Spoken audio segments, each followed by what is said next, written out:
Halo, salam semangat. Jumpa kembali dalam video pembelajaran Matematika SMA. Pada video kali ini kita akan belajar materi kedudukan dua lingkaran, jadi simak video pembelajaran ini dengan baik ya.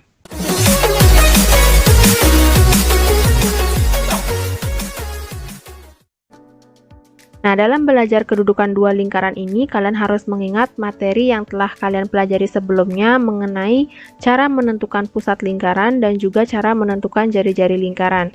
Karena materi ini akan kita gunakan untuk menentukan kedudukan dua lingkaran ya. Oke, kita langsung saja lihat materi kedudukan dua lingkaran. Diketahui dua lingkaran masing-masing lingkaran L1 dengan jari-jari R kapital dan lingkaran L2 dengan jari-jari R, di mana R kapital itu lebih dari R kecil, dan D adalah jarak kedua pusat lingkaran, maka terdapat beberapa kedudukan lingkaran sebagai berikut. Untuk kedudukan lingkaran yang pertama, L1 dan L2 itu sepusat. Nah, sepusat artinya dua lingkaran ini memiliki pusat yang sama. Nah, ciri dari dua lingkaran yang sepusat itu adalah nilai dari jarak kedua pusat lingkarannya sama dengan 0, atau nilai D-nya sama dengan 0. Kemudian kedudukan lingkaran yang kedua itu adalah lingkaran 2 berada di dalam lingkaran 1. Gambarnya seperti ini. Nah, jadi lingkaran 2 ini berada di dalam lingkaran 1.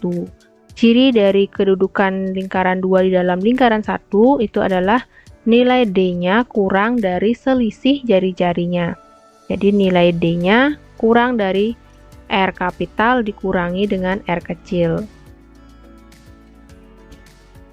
Kedudukan yang ketiga, itu lingkaran 1 dan lingkaran 2 bersinggungan di dalam. Nah, artinya lingkaran 2 ini berada di dalam lingkaran 1 dan saling bersinggung.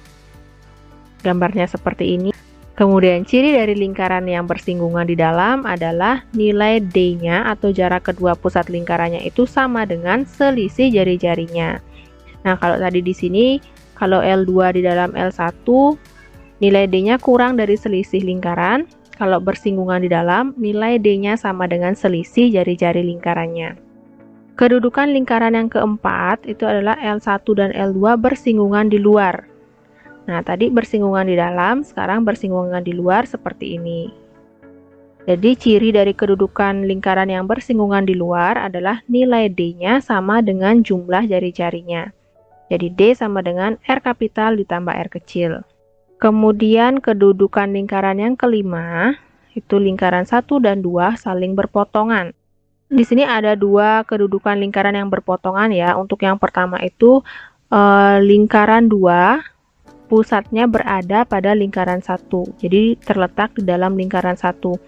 Nah, ciri dari lingkaran yang berpotongan dengan pusat lingkaran 2 di dalam lingkaran 1 itu nilai D-nya lebih dari selisih jari-jari dan kurang dari jari-jari yang lebih besar. Lalu kedudukan lingkaran yang berpotongan lagi satu itu adalah apabila pusat lingkaran yang kedua berada di luar lingkaran satu. Nah, di sini lihat bedanya, kalau yang di sini lingkaran L2 pusatnya berada di dalam lingkaran satu, kalau di sini dia berpotongan tapi pusat dari lingkaran 2 berada di luar, ya. Nah, ciri dari lingkaran yang berpotongan seperti ini adalah nilai D-nya lebih dari R dan D-nya kurang dari jumlah jari-jari. Dan lagi satu kedudukan lingkarannya adalah L1 dan L2 saling lepas. Nah, saling lepas berarti tidak bersinggungan dan tidak berpotongan. Gambarnya seperti ini, jadi dia saling lepas. Ciri dari kedudukan dua lingkaran saling lepas ini adalah nilai D-nya lebih dari jumlah jari-jari. Jadi D lebih dari R kapital ditambah R kecil. Oke. Nah, jadi inilah kedudukan dua lingkaran yang bisa kalian ingat. Selanjutnya mari kita lihat contoh soal mengenai kedudukan dua lingkaran. Oke, contoh yang pertama. Tentukan kedudukan lingkaran K dengan persamaan X kuadrat ditambah Y kuadrat dikurang 6Y dikurang 7 sama dengan 0 terhadap lingkaran L dengan persamaan X kuadrat ditambah Y kuadrat ditambah 6X dikurang 2Y ditambah 1 sama dengan 0. Nah, sesuai cara yang tadi saya bilang bahwa kita akan mencari pusat dan juga jari-jari lingkaran. Jadi kita akan menentukan pusat dan juga jari-jari lingkaran dari masing-masing lingkaran K dan juga lingkaran L ini. Nah, untuk penyelesaiannya kalian simak dengan baik. Untuk yang pertama, lingkaran K dengan persamaan X kuadrat ditambah Y kuadrat dikurang 6Y dikurang 7 sama dengan 0. Berarti di sini nilai A-nya sama dengan 0, kemudian nilai B-nya negatif 6 ya. Kita akan cari pusatnya menggunakan rumus ini. Negatif 1/2A, negatif 1/2B. Nah, di sini nilai A-nya 0, maka kita substitusikan langsung negatif 1/2 dikali 0. Kemudian nilai B-nya di sini negatif 6 ya. Jadi negatif 1/2 dikali negatif 6. Sehingga pusat lingkaran K adalah 0,3. Nah, setelah mendapatkan pusat dari lingkaran K, kita cari jari-jari lingkaran K dengan rumus jari-jari lingkaran K sama dengan akar dari negatif 1/2A kuadrat ditambah negatif 1/2B kuadrat dikurang C. Nah, seperti yang saya bilang tadi, nilai A-nya di sini 0, kemudian nilai B-nya negatif 6, dan C-nya di sini negatif 7. Nah, karena di sini sama rumusnya dengan pusat, dan kita juga telah memiliki negatif 1/2A, yaitu 0, kemudian negatif 1/2B-nya 3, jadi kita akan substitusikan langsung di sini dengan 0, dan ini dengan 3 ya. Jadi, jari-jarinya menjadi akar 0 kuadrat ditambah 3 kuadrat dikurang negatif 7. Sehingga jari-jari lingkaran K sama dengan akar 0 ditambah 9 ditambah 7.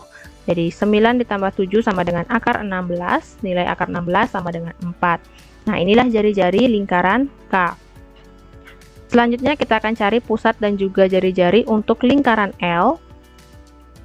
Nah, untuk lingkaran L di sini nilai A-nya adalah 6, kemudian nilai B-nya negatif 2. Jadi kita substitusikan ke rumus pusat lingkarannya. Kita ganti nilai A-nya dengan 6 dan nilai B-nya dengan negatif 2. Ya. Jadi negatif 1/2 dikali 6 hasilnya adalah negatif 3, kemudian negatif 1/2 dikali negatif 2 sama dengan 1. Jadi pusat lingkaran L adalah negatif 3,1. Kemudian kita cari jari-jarinya juga dengan rumus yang sama. Di sini nilai C-nya adalah 1 ya, positif. Jadi kita substitusikan nilai negatif 1/2A, kita dapatkan negatif 3, dan negatif 1/2B-nya adalah 1. Jadi jari-jari lingkaran L-nya sama dengan akar negatif 3 kuadrat ditambah 1 kuadrat dikurangi 1. Kemudian kita hitung, jadi jari-jari lingkaran L sama dengan akar 9 ditambah 1 dikurang 1. Jadi hasilnya akar 9 sama dengan 3. Nah, selanjutnya kita akan mencari jarak antara pusat kedua lingkaran atau nilai D-nya, di mana rumus D-nya itu sama dengan jarak antara pusat lingkaran K dengan pusat lingkaran L. Nah, untuk menentukan rumus jarak, kalian harus ingat rumus ini. Misalkan diketahui titik A dengan koordinat X1, Y1 dan titik B dengan koordinat X2, Y2, maka jarak antara kedua titik itu ditulis dengan AB sama dengan akar X2 dikurangi X1 kuadrat ditambah Y2 dikurang Y1 kuadrat. Nah, berarti untuk menentukan jarak pusat kedua lingkaran ini kita akan gunakan rumus D sama dengan akar XL dikurangi XK kuadrat ditambah YL dikurangi YK kuadrat gitu ya.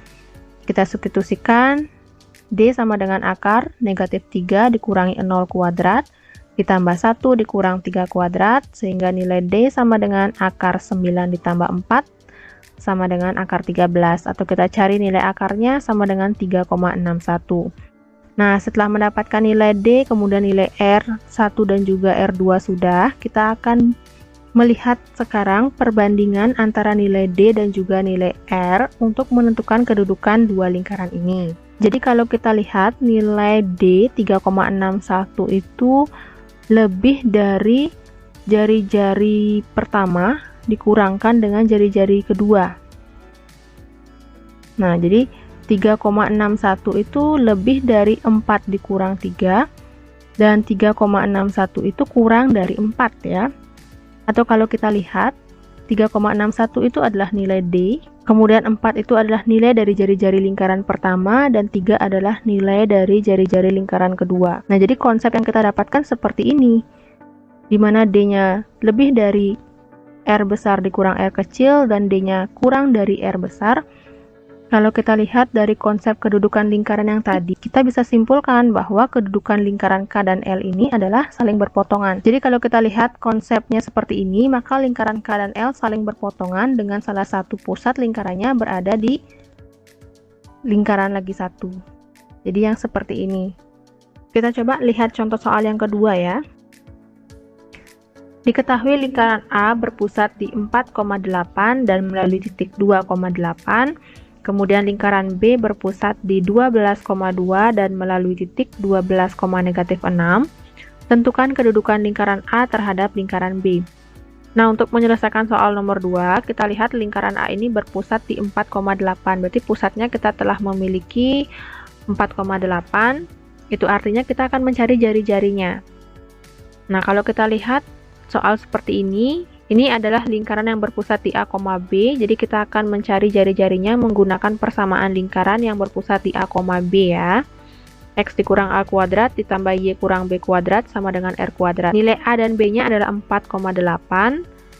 Kemudian untuk mencari nilai R-nya, di sini kan melalui titik 2,8, berarti nilai X-nya 2, nilai Y-nya 8. Kita substitusikan X-nya dengan 2, kemudian A-nya adalah 4. Ditambah dengan Y-nya 8, dikurangi nilai B-nya 8, sama dengan R kuadrat. Jadi 2 dikurang 4 kuadrat, hasilnya adalah negatif 2 kuadrat, berarti 4.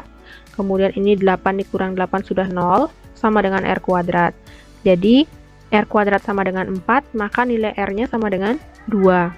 Kemudian kita akan cari jari-jari dari lingkaran B, di mana pada lingkaran B berpusat di 12,2, berarti pusatnya 12,2. Kemudian kita juga cari jari-jarinya dengan rumus yang sama ya. Jadi nilai X-nya di sini adalah 12, kemudian nilai Y-nya negatif 6 dan pusatnya 12,2, berarti A-nya 12 dan B-nya 2. Kita substitusikan jadi 12 dikurang 12 kuadrat ditambah negatif 6 dikurang 2 kuadrat sama dengan R kuadrat. Ini hasilnya sudah 0, kemudian negatif 6 dikurang 2 berarti negatif 8 kuadrat, hasilnya adalah 64. Sehingga 64 sama dengan R kuadrat, maka nilai R atau jari-jarinya akar 64 sama dengan 8. Nah, semuanya kita telah miliki nilai R-nya. Selanjutnya kita akan mencari jarak pusat kedua lingkaran ini dengan rumus D. Jadi D sama dengan jarak antara pusat lingkaran A dengan pusat lingkaran B. Jadi rumusnya D sama dengan akar XB dikurang XA kuadrat ditambah YB dikurang YA kuadrat. Nilai dari XA dan YA itu adalah pusat lingkaran A, kemudian nilai dari XB YB adalah pusat dari lingkaran B. Jadi kita substitusikan nilai XB-nya adalah 12, kemudian XA-nya 4, dan YB-nya adalah 2, nilai YA-nya 8. Jadi D sama dengan akar 12 dikurang 4 kuadrat ditambah 2 dikurang 8 kuadrat. Hasil D-nya sama dengan akar 8 kuadrat ditambah negatif 6 kuadrat.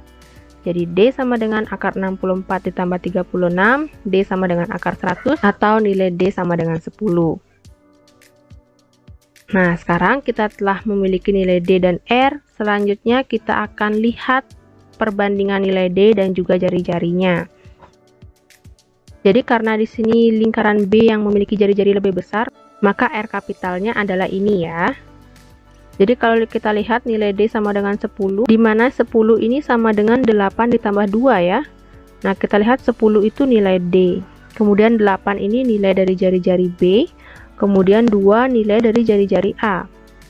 Kalau kita lihat konsep dari kedudukan dua lingkaran, ini sama dengan D sama dengan R kapital ditambah R kecil. Ya. Kalau kita lihat ke konsepnya lagi, D sama dengan R kapital ditambah R kecil berarti kedudukan dua lingkaran ini atau lingkaran A dan B itu bersinggungan di luar.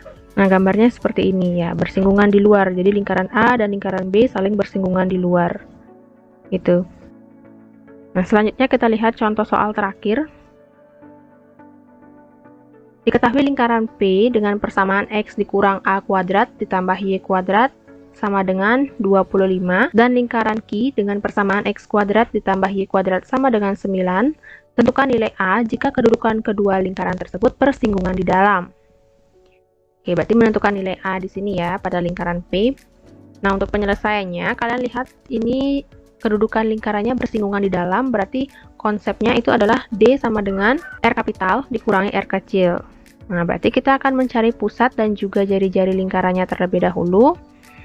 Untuk lingkaran yang pertama, lingkaran P ini berpusat di A, B ya. Nilai A-nya adalah A, kemudian B-nya sama dengan 0. Jadi kita tulis pusatnya di sini adalah A, 0, kemudian jari-jarinya di sini R kuadrat sama dengan 25, maka jari-jarinya sama dengan 5. Kemudian kita lihat lingkaran Q, X kuadrat ditambah Y kuadrat sama dengan 9. Ini persamaan lingkaran yang berpusat di 0,0 dengan jari-jarinya atau R kuadratnya 9, berarti R sama dengan 3. Ya. Nah, selanjutnya kita cari jarak kedua pusat lingkarannya. Ya, D sama dengan jarak dari pusat lingkaran P dengan pusat lingkaran Q. Berarti rumus D-nya sama dengan akar XQ dikurangi XP kuadrat ditambah YQ dikurangi YP kuadrat. XQ-nya adalah 0, kemudian XP-nya A, YQ-nya juga 0, dan YP-nya juga 0. Berarti D sama dengan akar 0 dikurang A kuadrat ditambah 0 dikurang 0 kuadrat. Nilai D sama dengan akar negatif A kuadrat, jadi D sama dengan akar A kuadrat. Nah, bentuk akar A kuadrat ini bisa kita sederhanakan menjadi D sama dengan A. Kenapa demikian? Nah, kalian ingat konsep akar, apabila ada kuadrat di dalam akar, ini bisa kita sederhanakan dengan mencoret akar dan kuadratnya. Jadi nilai D-nya sama dengan A, ya. Nah, selanjutnya kita akan mencari nilai A dengan kedudukan kedua lingkaran tersebut bersinggungan di dalam, di mana konsep bersinggungan di dalam adalah D sama dengan jari-jari besar dikurangi jari-jari kecil. Jadi kita akan cari nilai A-nya dengan konsep ini. Nilai D-nya sama dengan A, berarti kita ganti A sama dengan, nah nilai R kapitalnya adalah R yang lebih besar yaitu 5. Dikurangi dengan R kecil. R kecilnya adalah 3, jadi 5 kurang 3 sama dengan 2. Nah, kita bisa simpulkan bahwa nilai A yang memenuhi adalah 2. Gimana? Gampang ya? Nah, jadi demikian materi dan juga contoh soal mengenai kedudukan dua lingkaran. Jadi intinya untuk menentukan kedudukan dua lingkaran ini, kalian cari pusat, kemudian jari-jari, dan juga jarak pusat kedua lingkaran tersebut. Setelah itu, kalian boleh cari ketujuh konsep dari kedudukan dua lingkaran. Setelah mencari ketujuh konsep tersebut, kalian lihat nilai yang memenuhi yang mana untuk kedudukan dua lingkaran tersebut. Atau boleh juga kalian langsung bandingkan nilai D dengan jari-jari kedua lingkaran tersebut, ya. Nah, untuk lebih memahami materi ini, silakan kalian kerjakan latihan soal berikut dengan teliti. Semoga video pembelajaran kali ini bermanfaat dan membantu kalian untuk memahami materi kedudukan dua lingkaran ya. Jangan lupa untuk subscribe YouTube channel ini untuk mengetahui video-video terbaru dari channel ini, oke? Selamat belajar, sampai jumpa di video berikutnya.